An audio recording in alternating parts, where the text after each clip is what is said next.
I hate gift giving and receiving. Receiving gifts is so weird. What do you say? Thank you? This is Coffee Convos with Kail Lowry and Lindsie Chrisley. I really want you to be in your feels, Kail. That does not interest me whatsoever. I feel very attacked by you. A spirited discussion about motherhood, friendship, family, and life in the public eye. I'm just not with the fakery anymore. There's a fakery bakery around here. Here's Kail and Lindsie.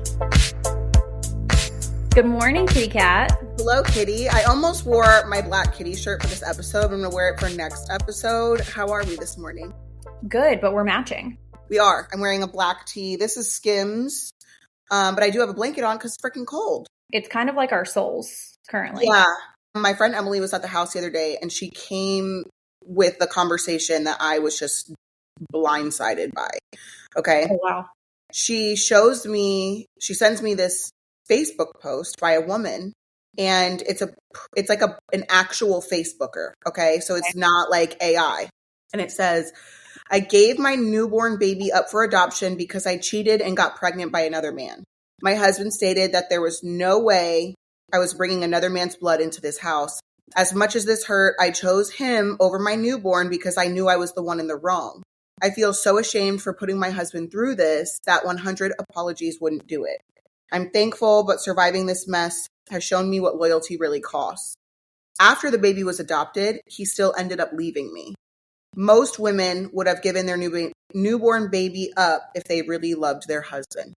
There are parts of this that I'm like, okay, if the child would have been better off in an adoptive situation, I get it. But to give a child up because of someone else, I don't get that. And I feel like that was very tactical on the man's part, right? Like he had her put that baby up for adoption. She lost her child and then also lost him. Immediately upon reading this, I was like, I'm getting on this podcast and reading her for filth, right? Like I am going to, but then I really sat with it and I was like, I can't sit here and say that she's a horrible person because one, I don't know her and I've never been in that circumstance.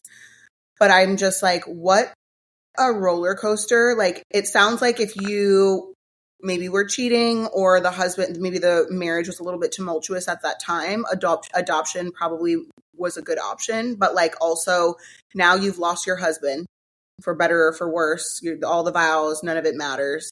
But didn't that go out the window at the point of the cheating? Well, that's what I was going to say next was, so if you cheated, you disrupted whatever vows and commitment that you had with your husband. So you cheated.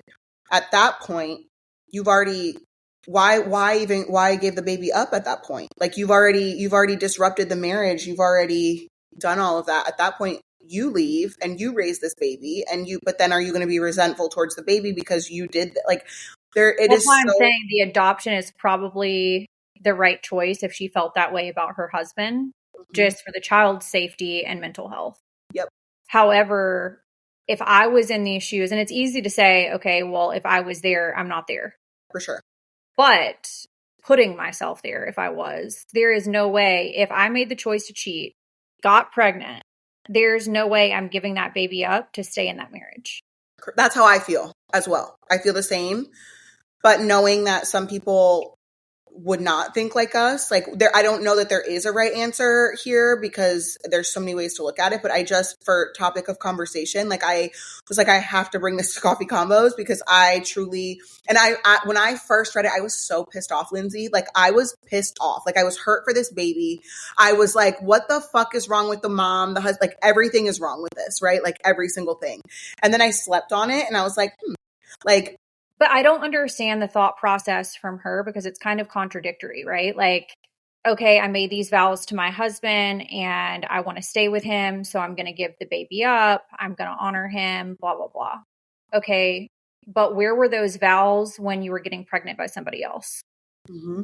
You know what I mean? I know somebody in like real life that cheated on her husband, got pregnant, never told the husband that it was someone else's baby. Mm-hmm. The husband found a paternity test in a drawer at their shared home, raised that child as if it was his biological child. Child did not know pretty much his entire raising that was not his dad. And then the child requests for like a 23andMe or Ancestry or something like that for a Christmas gift. Mom starts panicking because child has been raised as this other man's child. He has no idea. Does the 23andMe, and they also had another child who was gifted that as well. Both sent off the DNA and came back as half siblings. But the dad already knew because he had found the thing in the drawer? Yeah. Could you imagine? No. Literally no. And also I understand that like stuff happens and cheating is a pretty regular thing. Not condoning it. I'm just saying it's like pretty regular from what we've seen.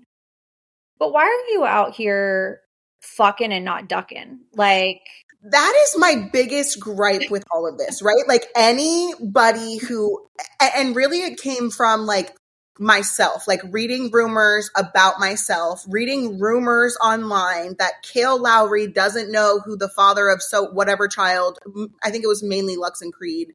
And then when I had my miscarriage after Lincoln, it was like, well, whose baby was it? Was it Javi's? Was it Chris's? Whatever.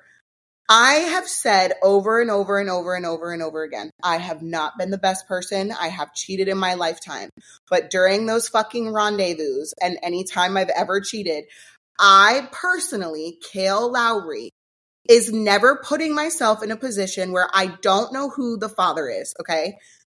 I'm not going to cheat and accidentally get pregnant. I'm not going to cheat and not be using protection. I'm not going to cheat and not know who the father is. I'm just never going to do that. I'm never going to not know who the father is. So when I would read those rumors about myself, it would be so infuriating. And because of that, I don't understand for men too. When men are cheating on their partners, why are you not wrapping it up? Why are you not pulling out? Why are you being sloppy and careless and putting yourself in a position for a child to be a product of this cheating? It's multiple levels of disrespect, right? Like, number one, it starts with the cheating in general. Correct. Disrespectful action, be man enough, be woman enough to walk away. I can say that because been there. Okay. Mm-hmm. Number two, you're cheating and you are cheating and not using protection and then subjecting the person that you're cheating on to your life decisions. That's number two. Number three, there is possibly a child that's going to be born into that situation, which is diabolical from the jump. Yeah, 1000%. I can also say, just piggybacking off of what you just said, I've known you since 2016. Mm-hmm. And never has there been a time since then that you have ever questioned who you were pregnant by. Never.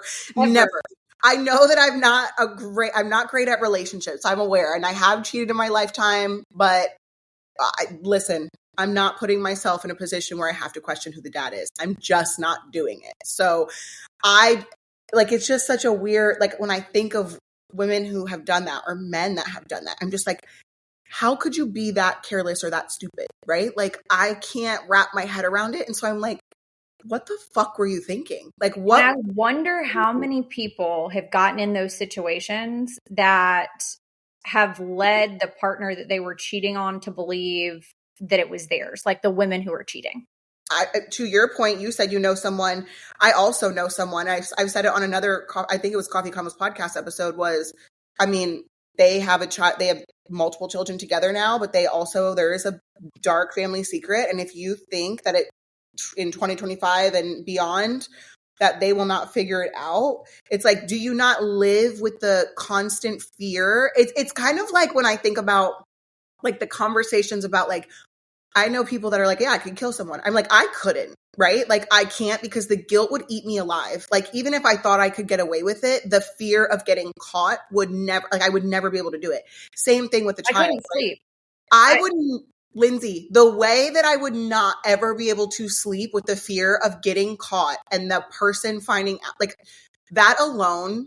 And I wonder where that comes from. Like, is that instinctual for a lot of people? Is like, the guilt or fear of being caught prevents them from doing it, right? Or is that like taught? Because I can't ever think of a time that like growing up, something happened and then it was like I was hiding things and then like I don't know like where that comes from.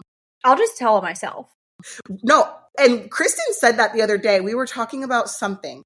And Kristen goes, "You never have to worry about Kail skeletons because she'll call herself out." Yeah. I call myself out because you're not about to expose me. Like, I'm going to expose me. If I did something dirty, you're going to hear it from me. I'm not going to like it. I'm not going to like what comes of it, but you're going to hear it from me before you hear it from somebody else.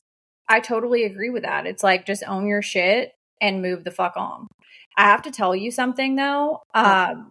I was bawling my eyes out this morning, sitting in the Pilates parking lot. I don't know what prompted me to take a 7 a.m. Pilates class, but I did. Okay. Proud of you. And I had seen an assignment come up. So are all your kids at this point, like, is everything electronic and you get notification when like a new grade comes in? Yep. Same well, situation? We have an app, like a school app, and it has like, I'll show you. Hold on one second. And then it has like, okay, one assignment missing, 7 recent assignment scores, 6 recent grade updates, 2 recent attendance updates. So each kid has their own list of things. That's what it looks like to have multiple kids on the profile. Mine's and Creed doesn't, poor Creed, he has his first picture day ever today. So they'll update his picture with his picture day.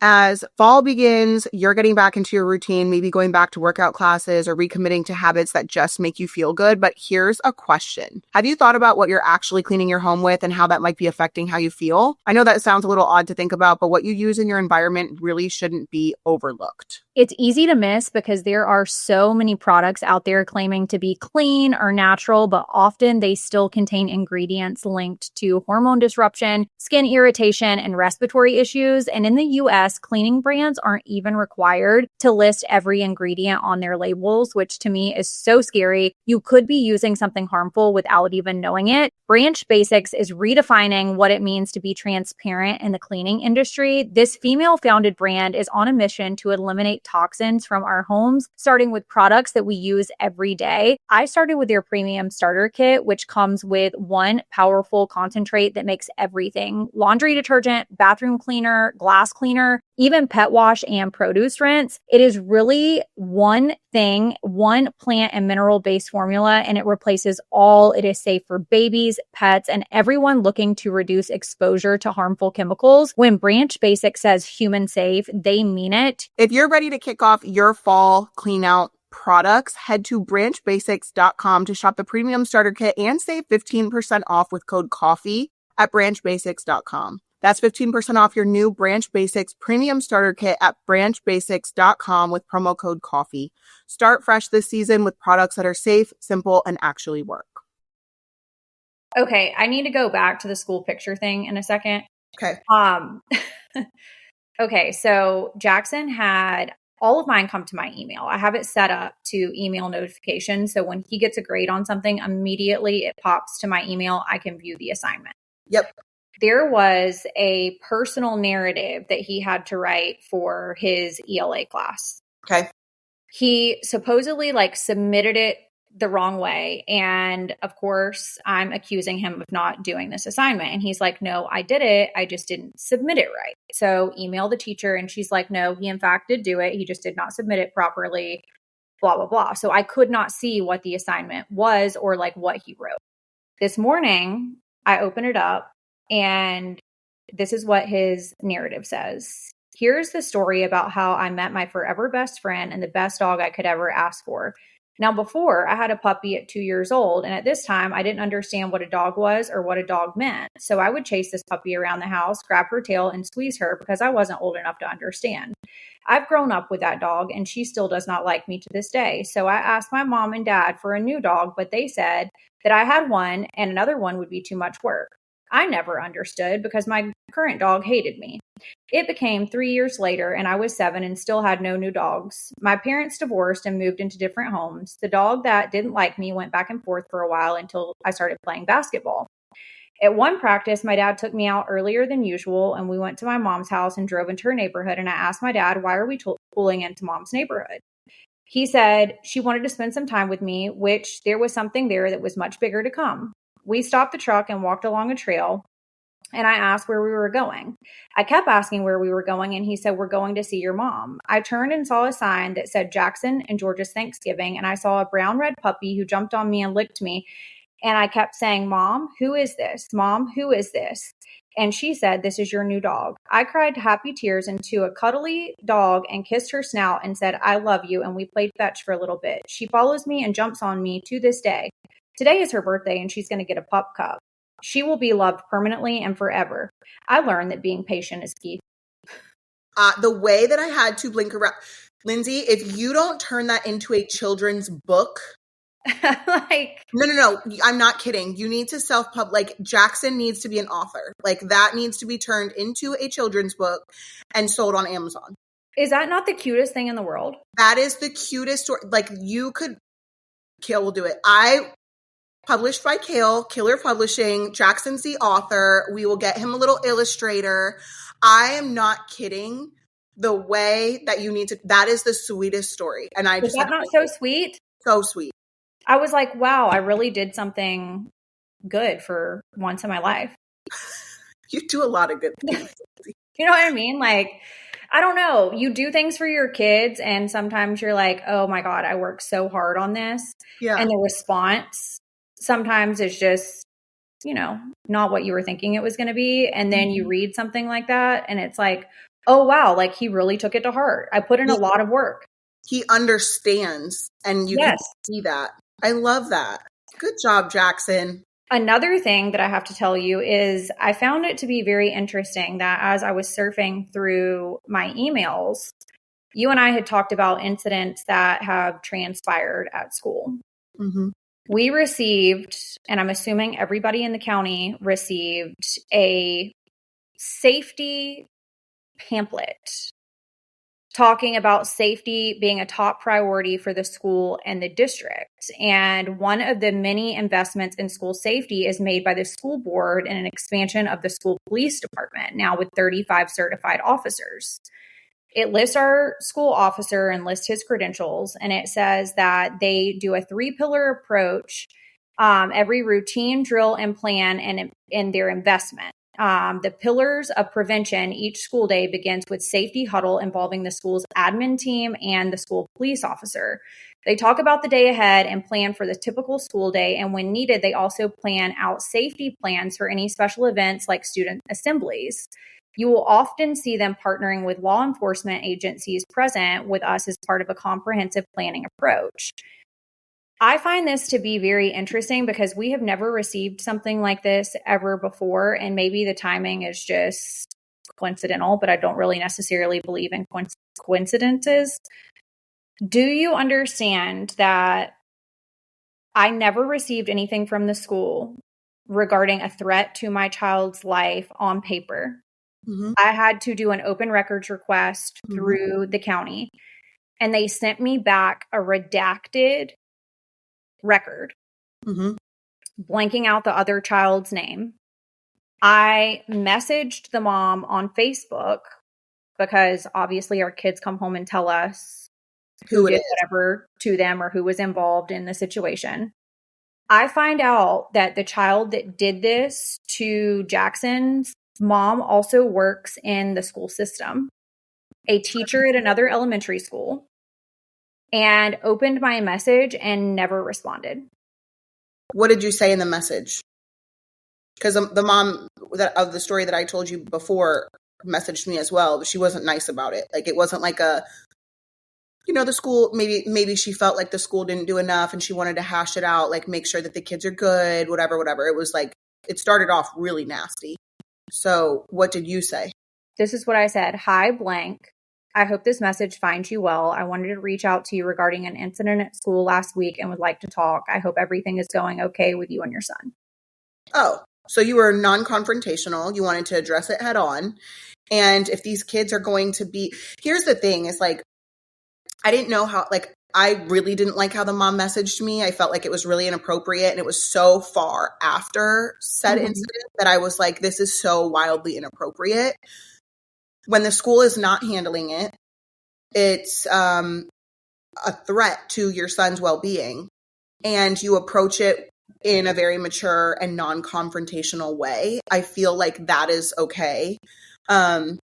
Did the school ever give you an explanation for like what the fuck is going on? Or do you think that that safety notice or whatever that was like basically because of this incident and you doing the open records request and all of that? Do you feel like that was like sort of like a Band-Aid, or what do you think? This kind of seems like it is. I'm not going to accuse them, but it kind of seems like that. Yeah.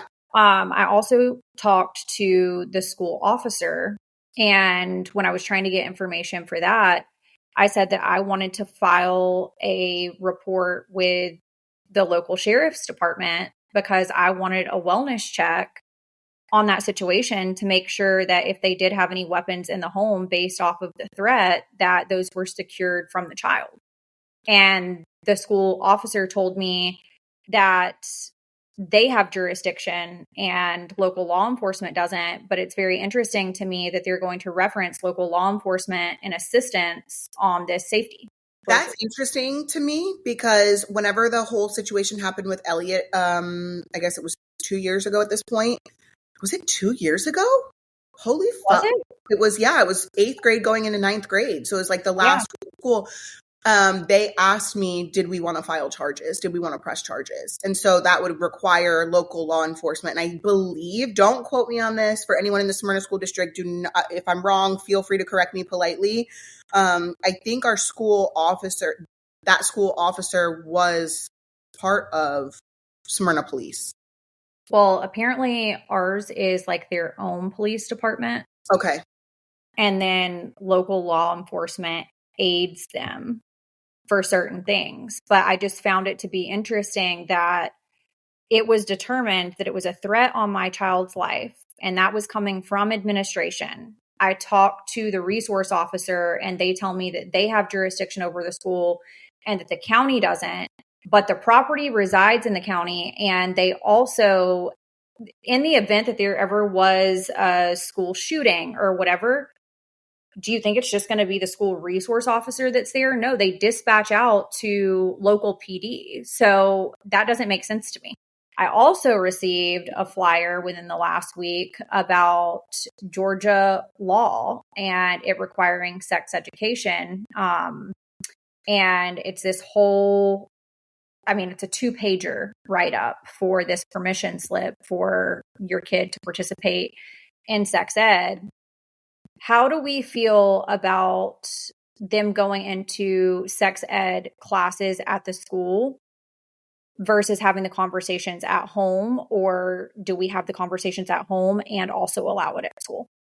I personally feel like the school part of it is a little touchy because you don't know how someone is politically, but when it comes to health, reproduction, consent, I do think it's important for it to be conversations to be had at both. Like I do think for me personally, I'm not speaking to my kids about abstinence because it didn't work for my generation and the people that I surrounded myself with. And I'm not going to talk about that. I'm going to talk about consent, number 1, and then 2, STDs, 3rd, pregnancy. So for me, I'm going to sign the permission slip. But I also think that parents should be in the know on what the sex ed curriculum is. So right. If you are living in a district that wants to have you sign a permission slip on this, I need to know what the coursework is. I need to know what the curriculum is, because if there is something I feel like I need to elaborate on, or if there is something that I feel like I need to give other perspectives to, I feel like that's important for the parents to know what conversations are being had so they can elaborate or also give other opinions and perspectives. I agree. I definitely grew up in a household, and mainly for the girls, abstinence was definitely preached, and we aren't going to have conversations about sex because you're just not having it. And while from a biblical standpoint, I struggle with this a lot because I do believe that just where I biblically align, that you should save yourself for marriage. Mm-hmm. However, I didn't. And I regularly think about Jessica Simpson every time I talk about this because it has been said that she had saved herself for Nick, and then ultimately ended up getting a divorce, had a second husband. So I'm like, okay, that kind of goes out the wash when you divorce. You've saved yourself for that. I just know growing up as a girl, I didn't have conversations about having sex. It was just don't do it until you're married. To your point, knowing what is going to be discussed, it says students will participate in 6 lessons based on these topics. 1 lesson about puberty, human growth and development. Students will be separated by gender for class instruction. Parents and guardians will be notified when these classes will be held. It says the topics that are going to be discussed is relationship education, risk of teen sex, risk reduction, risk elimination, rewards of healthy decisions and setting goals, risk of teen alcohol use, refusal skills, character development, parent involvement, and building self-esteem.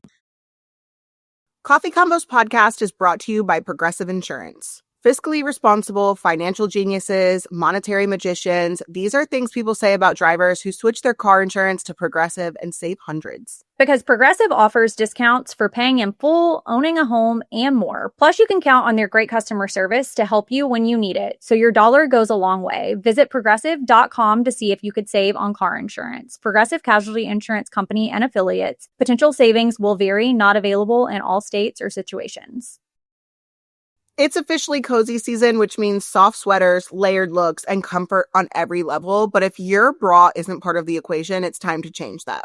And if you're still dealing with underwire, pokes, or bras that feel like body armor, now is time for a serious upgrade. You don't need to have underwire with that sweater on for Thanksgiving or when you're out with your friends, a concert, a football game. You want to be comfortable and having a good time.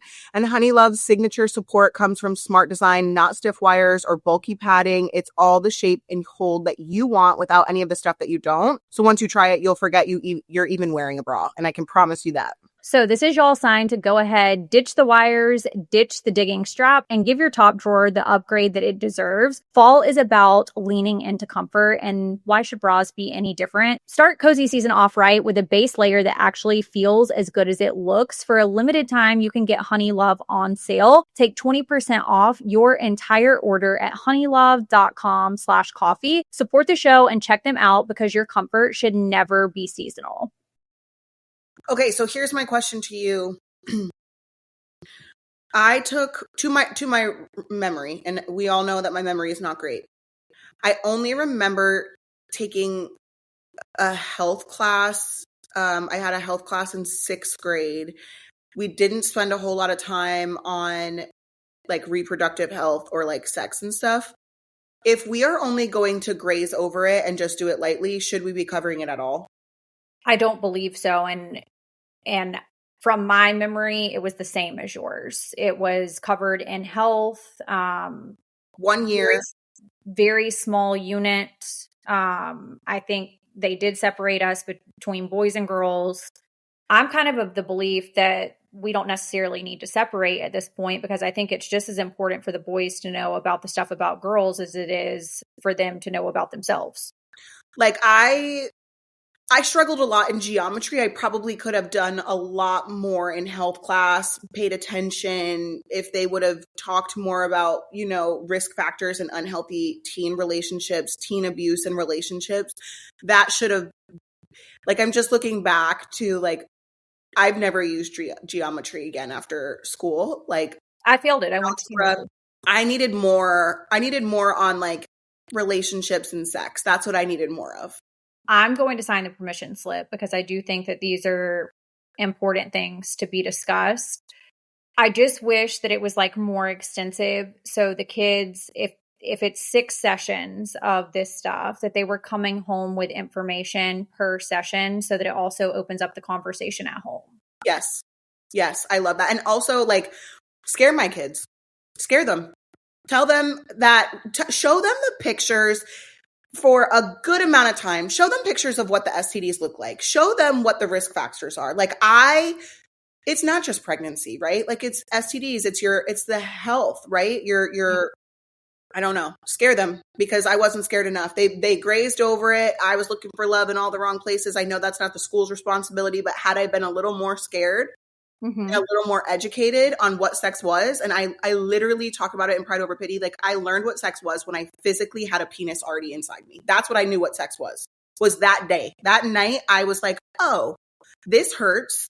This is uncomfortable. I'm doing this because of basically peer pressure. And now I understand that. And I was 14 years old. I understand that now a body part is inserted into my body, and that's what sex was. Y'all didn't do your job. My mom didn't do her job. My dad didn't do his job, and the school system and whoever else around me did not do their job. Listen, honey, I was made to be fearful of a dick. See, but that's what I scare my children, please, because in a healthy way, in an appropriate way. I'm not saying, because I also believe that, like, we should be talking about it, but, like, we should have an open conversation, but with, like, caution. Proceed with caution. I agree with you. Kristen said we had health all middle school and weren't separated, and it was extensive. Like condom on a banana. We saw the nastiest pics of STDs. Okay, I'm not going to co-sign the condom on a banana in 6th grade. See, but I am, because I have 6 boys, and the conversations that go on between, like, I don't know if my kids and their little friends think that I don't hear them. Kristen was at my house one day. We go pick up the kids. It's my kids and the friends, and we're going home, and they're going to go watch a movie in the playroom and whatever. The conversations that were had in that car, and they thought that maybe, and actually one of them told us, me and Kristen in the front seat, what was going on, what was transpiring. And I'm thinking to myself, holy shit, do I need to have a conversation with this kid's parents? But this is also not my place. This is not my child. I am concerned. So I am, like, you guys are too young to be having these conversations, but they're happening. So I am co-signing the condom on the banana in 6th grade, because they're in 6th grade. Mm-hmm. I think that I want to stay, like, somewhat in this naive world to think, like, okay, my child is just a 6th grader. He's only 12 years old, and we don't really need to be taking it that far. But to your point, what if he doesn't know how to use one? That's a scary, that's the flip side of it. Kristen said they had girls get up and do the male reproductive system in dance format and song, and the boys had to do the same. Imagine the scrawny boys wiggling his arms around singing, "I'm the fallopian tube." See, but that to me is not helpful. That's not helpful. That is not, because they're making, it's a joke to them. It's, and there are fun ways of learning, but I don't think that is not helpful. Okay, what do we feel about I can't remember if it happened in health or if it was home ec, where they, like, partner you up with somebody and you have to keep the egg, like, not cracked. Do you remember this? No. Wait, okay, so you partner up. So it's like a boy and a girl. You partner, and they give you a basket and they give you an egg, and you have to carry it around for a period of time. Kristen said in early childhood education. It's like the egg represents a baby, and you have to work together to keep the egg uncracked. How do we feel about that?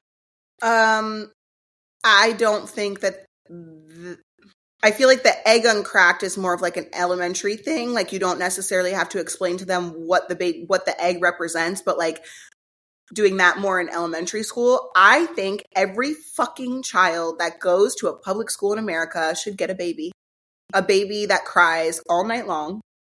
Mm-hmm. And you partner with male, female, whatever. You pick a partner, because there are lesbian couples and gay couples that have babies. Pick a friend, and you and that person have to share custody of this baby, take care of the baby, get up with the baby, do all of that. I think that is more, like, the egg thing has benefits to it, I feel like, and lessons within it that don't necessarily have to represent a baby, and would be just as beneficial in so many ways for younger kids. They don't even have to understand that, like, this represents a baby. Does that make sense? Correct. Kristen said they were single parenting the shit out of us at my school. See, but that, I did not do the pathway in high school for early childhood, so I didn't have that class. A friend of mine, her daughter is 16, and she just got a baby for the weekend, like the baby that she has to, like, get up with and stuff. Because it's like an elective, not every not every high schooler has to deal with that. I don't think that should be an elective where it can be chosen. Like, I think that everyone should have to do that at some point. I agree.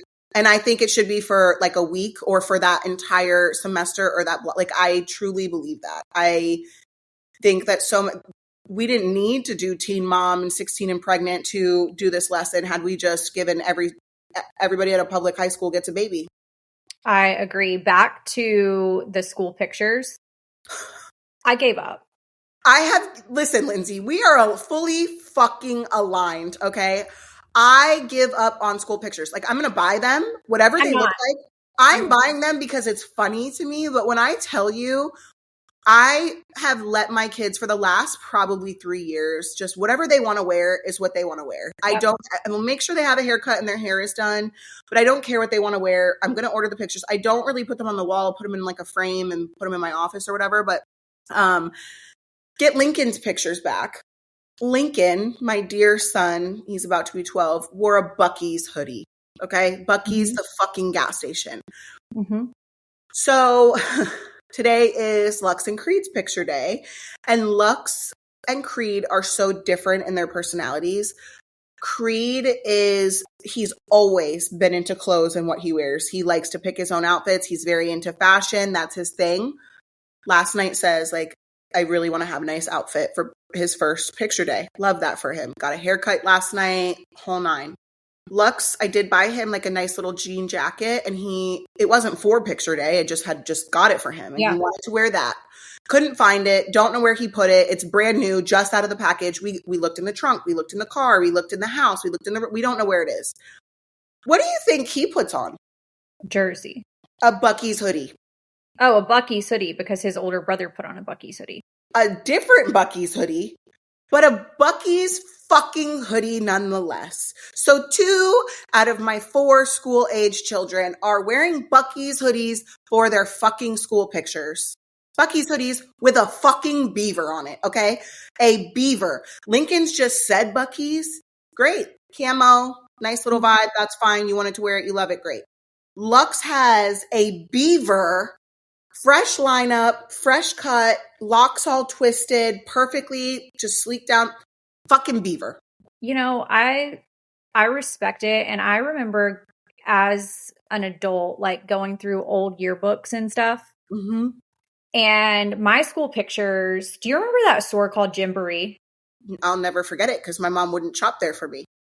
Okay, well, my dad made sure that I had the matching set. So it was like biker shorts, the top, the bow, like everything matching set.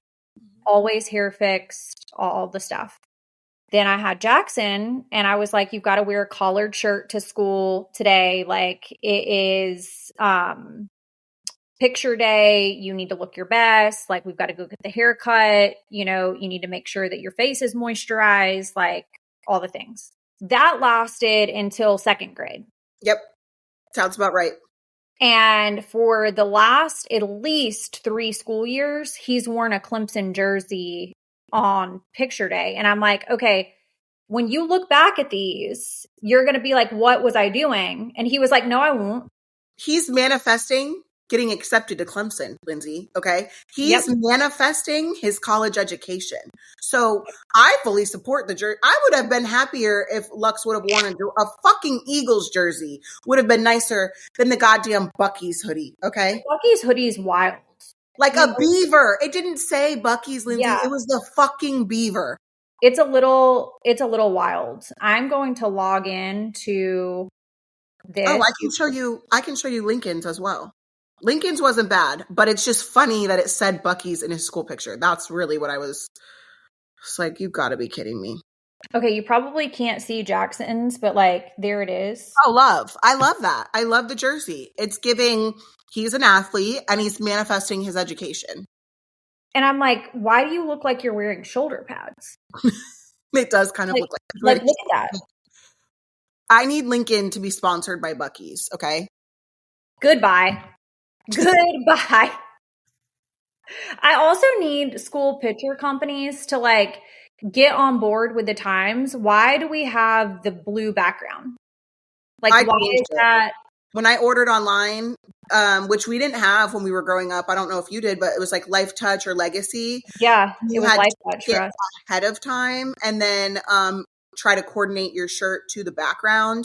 Mm-hmm. Now for Lincoln's, because he was I think Elliot's was first, and then Lincoln's, I got online to order. You get to see them first, and then you can choose your background color, which was nice.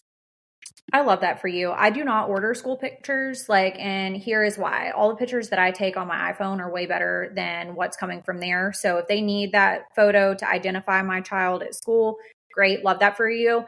You want to put that in the yearbook? Also love that for you. Don't need them at my house.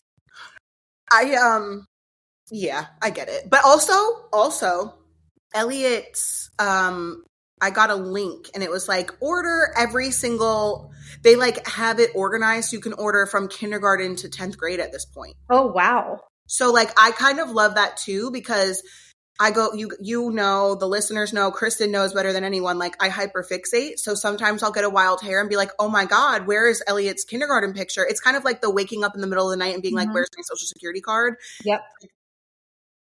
Are you guys still juggling multiple tools to keep your businesses running? Because from booking to payment to marketing, Boulevard brings it all together in one. This is one easy to use platform built just for self-care professionals to keep your clients coming back and spending more. So if you own a hair salon, an esthetician, maybe you do eyebrows, whatever that looks like, if you're running a self-care business, it's not just about treating the clients, right? It's about keeping them and getting them to come back, giving them the experience they deserve. And that's where Boulevard comes in, the all-in-one client experience platform. This is amazing. It's the fastest growing client experience platform built specifically for appointment-based self-care businesses, because salons, spas, barbershops, med spas, and other self-care businesses are so personal. The platform powering your business should also feel the same. It's not just software, it's smarter, more personal, and a simple way to manage all of your business's locations in one place. So from bookings and payments to appointment reminders and client profiles, Boulevard elevates every client interaction and works as beautifully as you do. Plus, with AI-powered scheduling and marketing tools, you'll see higher bookings and gratuity, more ROI on your marketing spend, and smoother days for you and your team. And thanks to the always-on AI chatbot and expert support team, they respond in minutes. You guys can see why more than 5,000 top beauty and wellness brands choose Boulevard to streamline and grow their businesses, because self-care businesses don't just switch to Boulevard, they stay. Visit joinblvd.com and learn more about Boulevard and book a demo to see if it's right for your business. And for a limited time, Boulevard is offering new customers 20% off your first year subscription. That's joinblvd.com to learn more. joinblvd.com. I hyperfixate about stuff like that, like school pictures too. Like, oh my God, I have the last 4 years, but what about the last 8 years before that? So it's kind of funny that you're saying that, because I'm not like that at all. And I'm a mom of one. So you would think that that would be more me. Brand for you. Yeah. And I'm like, I couldn't give a rip about a school picture if you like fucking held me at gunpoint. And Emily, my friend Emily texted me last night and she was like, I can't find a shirt for Nash to wear for picture day. And I texted her back. I was like, I don't give a fuck what my kids wear. Like, I think it's funny that they're wearing Buckies, but like, I don't give that much of a fuck. It's so weird, like how different we all are when it comes to stuff like that. I have to tell you about this TikTok that I saw. Do you follow Divorce Coach Sam on Yes, TikTok? I comment on all her shit. I love her. I want her on the podcast. I want her on the podcast too. I'm like, she could really bring some perspective. And I think that would be such a great interview for you and I to do. But I saw this one TikTok and you might have seen it, but I'm just going to give you a little bit of a summary. She was talking about doing birthday parties together with co-parents. And she said 10 out of 10 that she does not recommend doing joint birthday parties together. And she said many reasons why, but the primary reason is that your children act differently in front of each parent. On their special day, you are having them pick which personality that they want to be. Spoiler alert, she says they will always pick the high conflict parent's expectations. You will be confused and the child will conform to whatever the high conflict parent wants. Your kids may say that they want birthday parties together, and they may, but your kid probably doesn't even realize that they're two different people between each parent. Don't do it to yourself and put yourself in an uncomfortable situation just because you think that your kid needs to have together birthday parties. Also, when does it stop? 16, 17, 18? No, the parent wants a divorce, which means two separate parties. You both don't need to have big ass parties. You both don't need to have a kid party. Find some more unique ways to do stuff for your kids' birthdays. No. I want you to go back and I need you to specifically reread the part about the personalities and the high conflict that the kid will most likely be for the high conflict. I need you to reread that. And I'm saying that because it doesn't just apply to fucking birthday parties. I have been saying this for fucking years about my kids to the other parent. And I'm saying they are telling you what you want to fucking hear. And I am getting Kail is the problem. She's the common denominator. She's the common denominator. She's the common denominator. I have two kids specifically, and they are not full siblings, that say very specific things about the high conflict parent. No, I am not perfect. I want you to reread that one more time. Okay, so she says, spoiler alert, they will always pick the high conflict parent's expectations. You will be confused and the child will conform to whatever the high conflict parent wants. Your kids may say they want a birthday party together, and they may, but your kid probably doesn't even realize that they are two different people between each parent. I cannot reiterate that enough. I literally just said in the beginning of this episode that my son will run to me and say, my dad is about to blank. Please don't say I said this. Mm-hmm. I cannot, that is not just the case for birthday parties. It is across the board for the high conflict co-parent situations. I have not done a joint birthday party in a really long time because they are problematic for everybody, but I never thought about the two personality thing. That is so interesting to me, and I have never known how to put that into words, but I knew I wasn't crazy. I knew I wasn't fucking crazy. Kristen said, remember that time you thought you sounded like a bitch, and I said, that's you being passionate? And now I understand.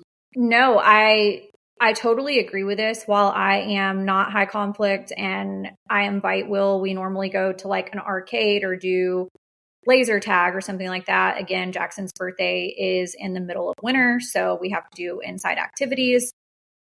He's been invited with anybody that I've ever dated. Like, we'll all go together and do something, but we're not high conflict. And we very much nipped it in the bud with Jackson when we first divorced. He kind of started like trying to play us against each other. When he was with me, he would do certain things. And then with Will, same thing. And finally, Will and I just got on the same page and said, hey, if he does this, make sure you say, okay, let's call the other parent and let's all have this conversation together. That lasted maybe 4 weeks, and he has not done it again. I have been witness to kids who are in high conflict co-parenting situations, and those kids are very much chameleons. It's really sad, but I think at least for one of my situations, and I'm saying one of my high conflict because now one has turned into a little bit more high conflict than it has previously been. But for the high conflict one, I have come to the conclusion that he truly, at the core of his being, does not think that he is problematic. He does not think that he is wrong. This isn't a case of, I want control.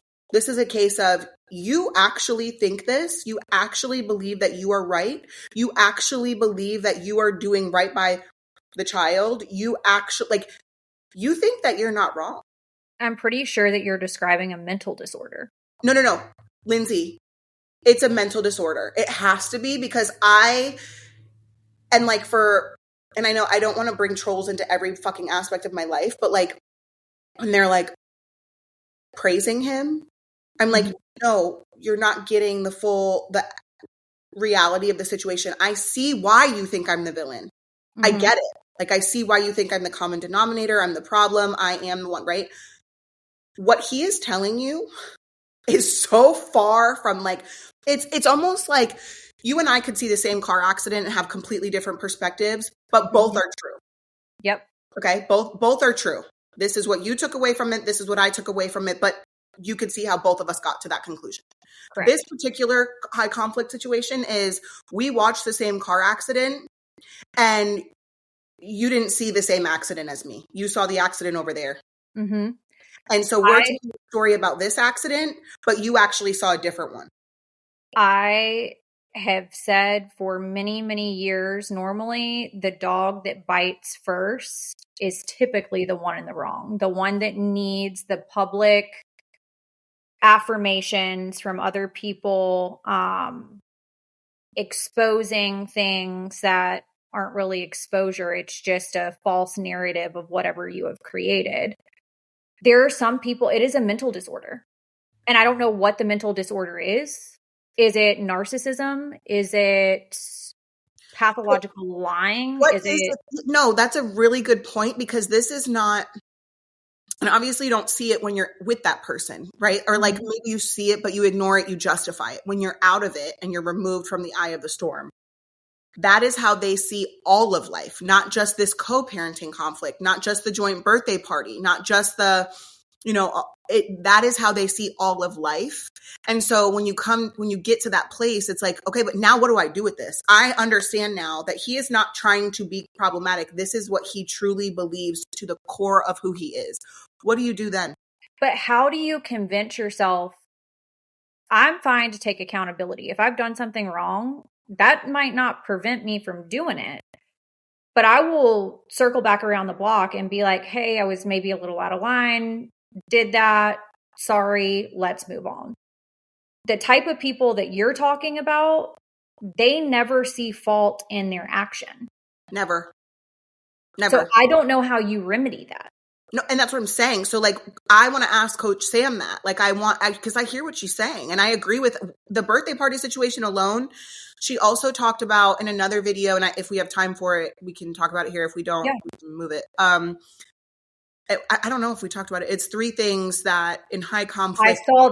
I saw this 3 things in high conflict that she would, she'll just do it. She's not asking for the other parent's approval. She's not asking for the conversation. And it's so funny because these are the 3 things that I've done. So big events, prom, homecoming, things of that nature, cell phone, and car. She is not going to the high conflict co-parent and asking for their input, their money, their time for those 3 things.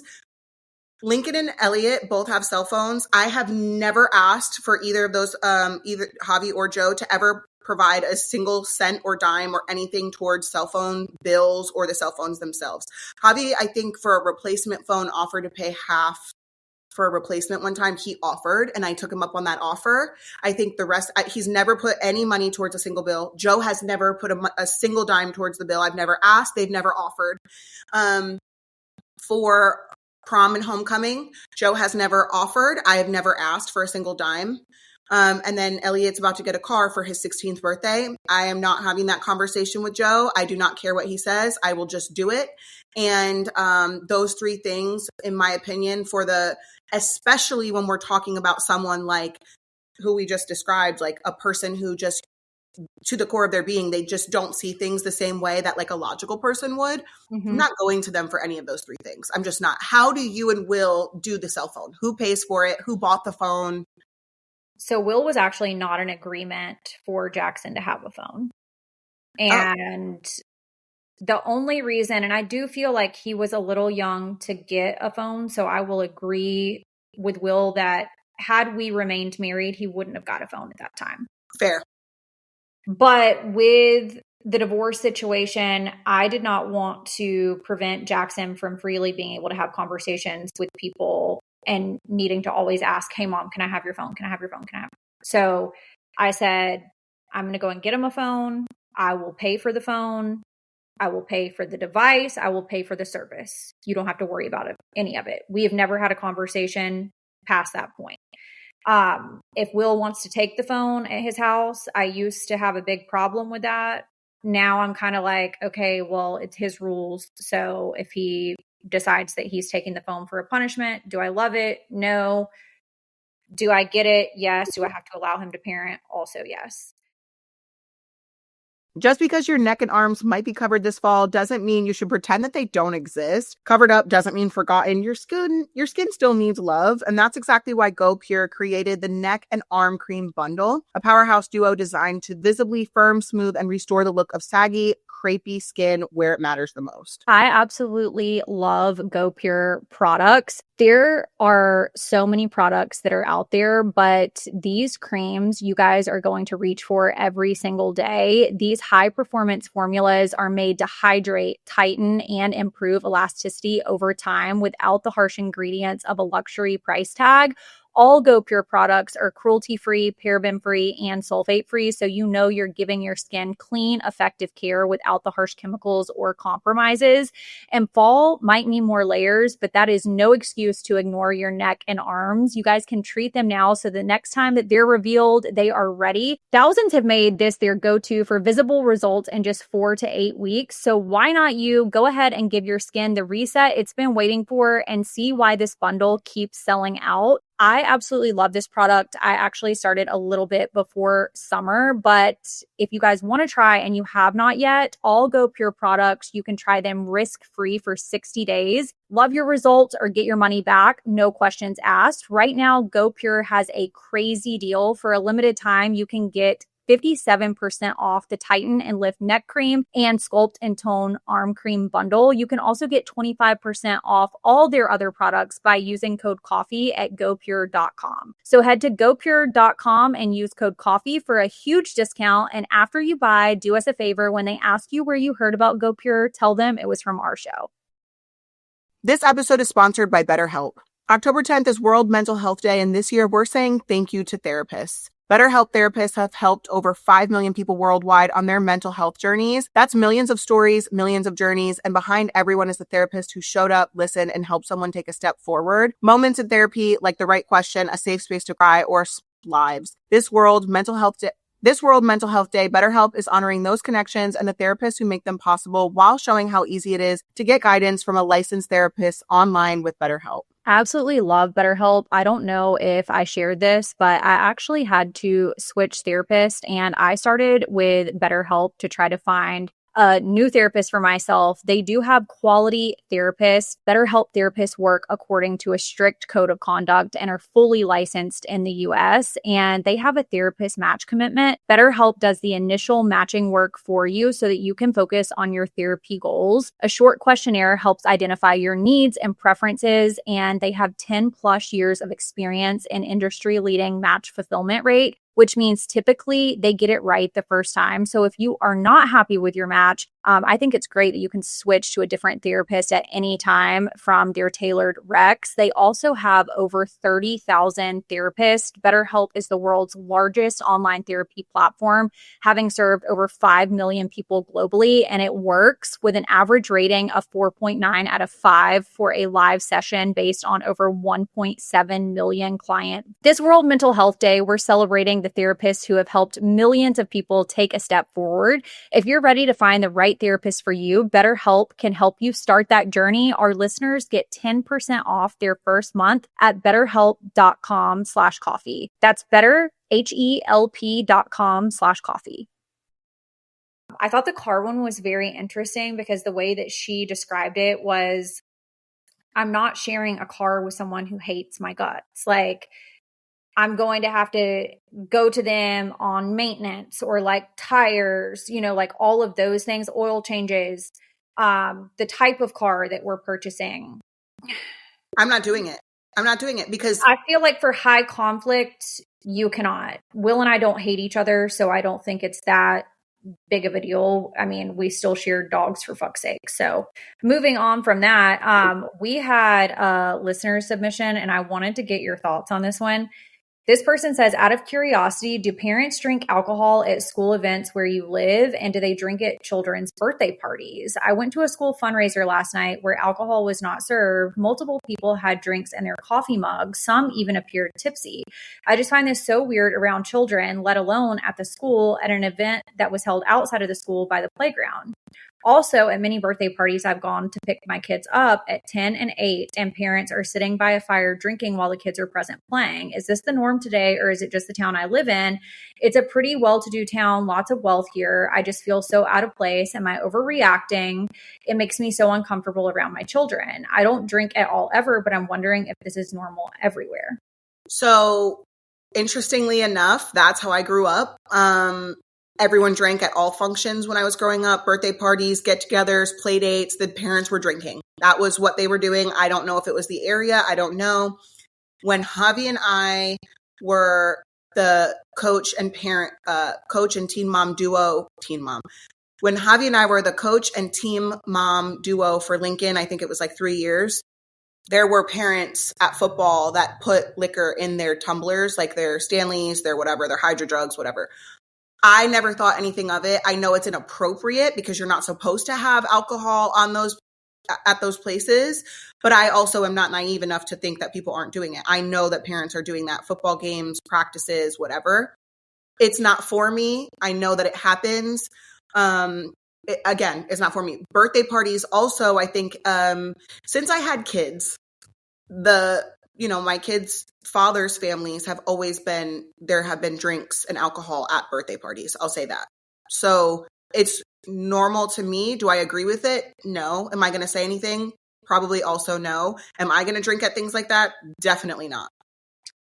I have witnessed in all areas that this person is describing people drinking, whether it be concealed in a tumbler.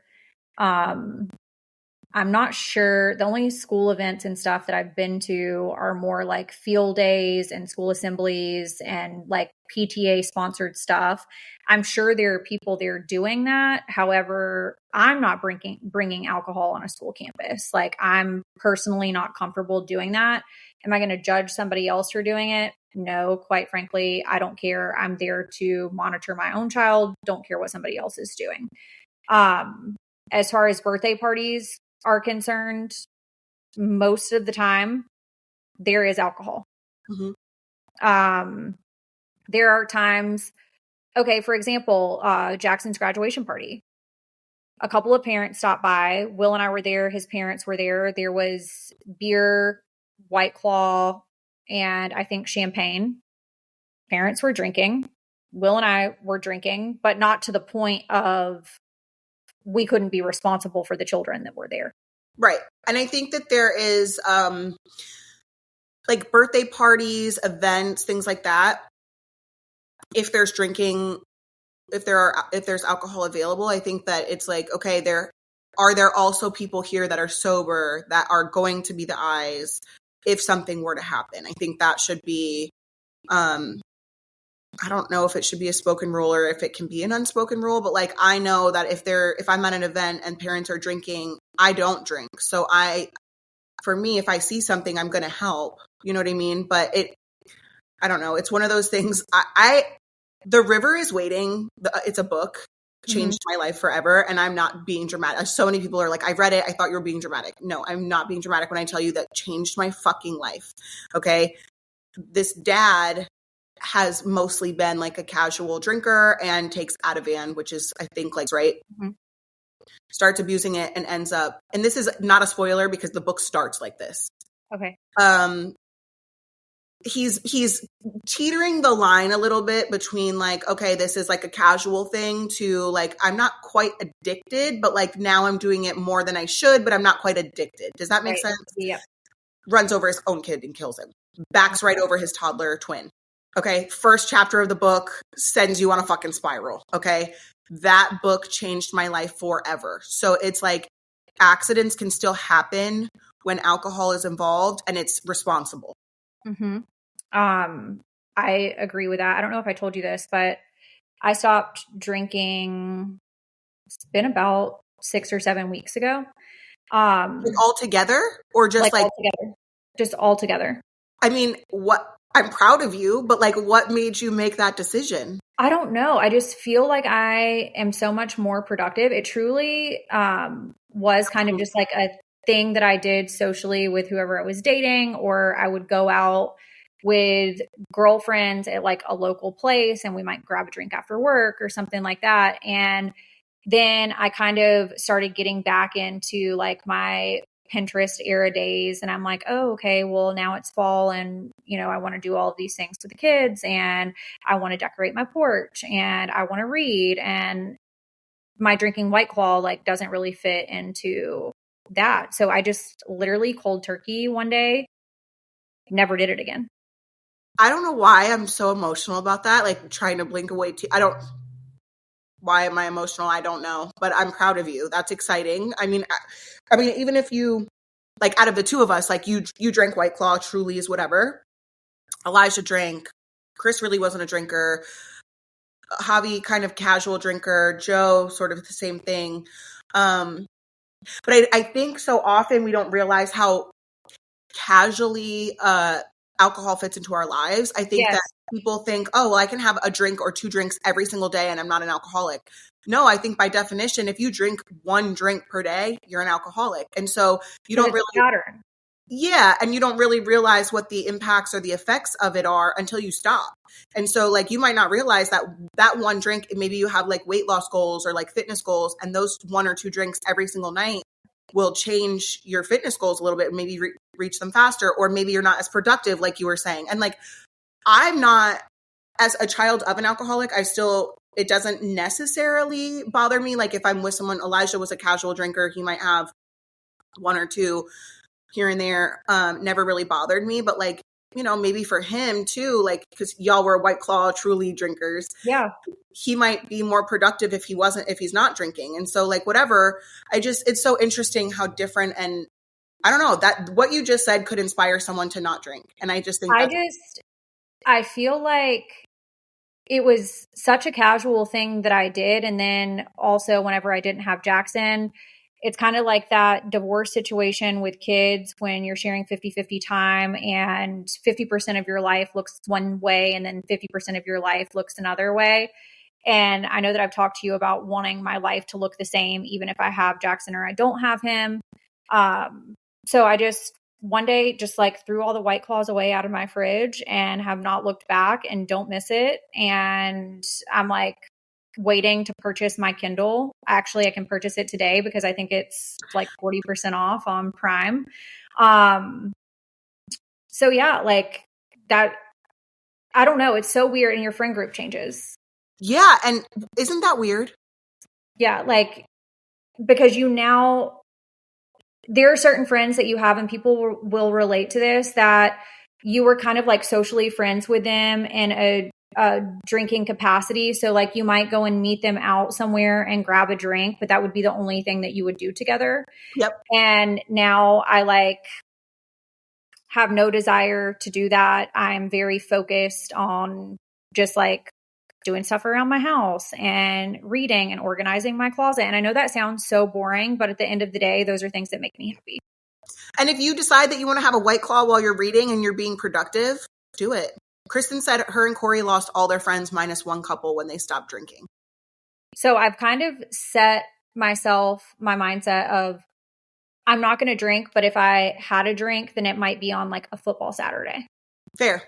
But like during the week, there's going to be no alcohol consumed. I don't want it regularly in my house. I didn't grow up with alcohol in my house. Not that it makes it wrong for me to have it in my house. It's just not something that I want to open up the fridge, or I want my kids opening up the fridge and seeing like, oh, there's a White Claw.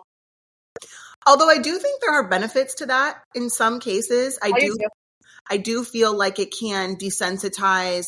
I think so often like young adults get like hung up and just go down a rabbit hole as soon as they turn 18 or 19 or 21 or high school, whatever. They've never been exposed to alcohol, and now they're like binging. And I don't think that's always the case. I'm just saying like someone who is, and maybe it goes the opposite way. Maybe it's like you see White Claw in the fridge growing up, and you see it every single day, all days of the week. And then you're like, oh, like this is normal. Or it's like, I've seen it my whole life. I don't have the desire to like black out on my first 21st birthday. You know what I mean? Like, I think there can be a happy medium with that. I think if it is done properly, and I don't care, chastise me if you want to.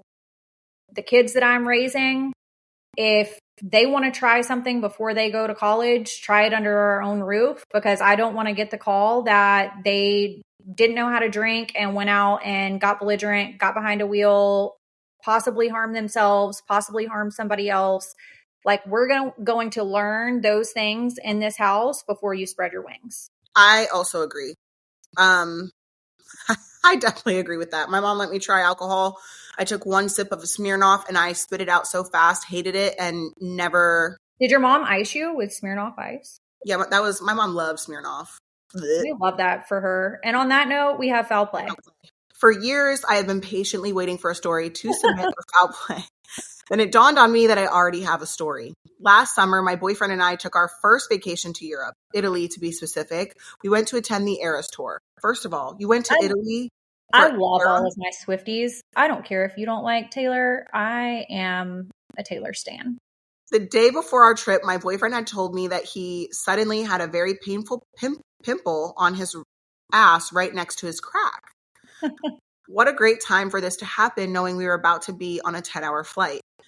I took a look for him to see what I could do, but unfortunately at this point, it was just a bump. This poor guy was suffering I bet this is a hemorrhoid. This poor guy was suffering our entire flight and would get up to walk around just for relief. For the next 2 days, I kept having him put on hot compresses, but still no head formed. I think it's a boil. A boil? Yeah, it's like that. A boil. Don't you think it is? I don't think it's a hemorrhoid because I don't think you have like outside like dangling hemorrhoids. Do you? I can have them. Yeah, I've never had one, but I think you can. Walking around in the heat clearly wasn't helping the situation, and it was chafing horribly. Then comes the night before our photo shoot I had planned while we were in Lake Como.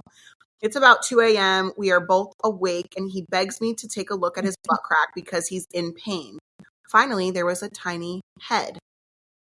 When I tell you it was the most disgusting yet satisfying thing I have ever popped in my entire life, I barely nicked it, and a pea-sized amount of pus came out. I had to take a photo to show him. The huge sigh of relief he let out because all of that pressure was released. Then I noticed it was definitely an ingrown hair that I had to tweeze. We were both wrong.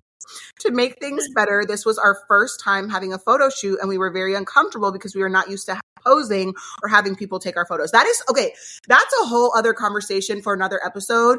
Your first photo shoot together, we got to talk about it. Anytime the photographer would tell us to smile and laugh, we would just look at each other and whisper that ingrown hair, though. We now have this inside joke when we show people those photos. They have no idea what we're laughing about, that damn ass cheek, ingrown hair, and the pain he endured that week.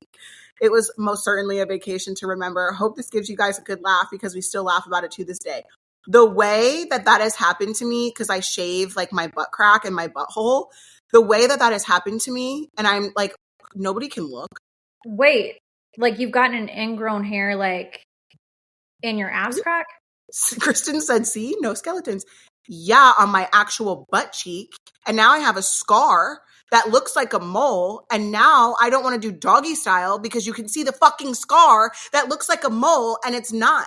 Okay, I will tell everybody like this hack, go to a waxer. If you ever get an ingrown hair, go to a waxer and let them professionally remove it because the damage that you do trying to get it out yourself is more damage than just going to pay to get it removed. Yeah, because now I have a scar. Also I have two, like one like in my butt crack and then one like on my butt cheek. One's from a bug bite. The one in my butt crack is from an ingrown hair. Wait, remember when you told us that you were going to do a video for us crouched down? Yeah. And you never did? I never did. I will. I need to. We've recorded so long and I have to pee so bad though.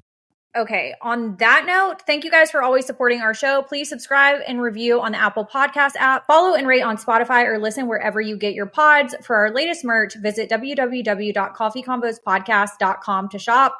Full video episodes are available on Kail's Patreon at patreon.com/Kail Lowry. Don't forget to follow us on Instagram and join our Facebook group to connect with us and our community. We hope you guys have a fantastic week and we'll talk to you soon. See ya.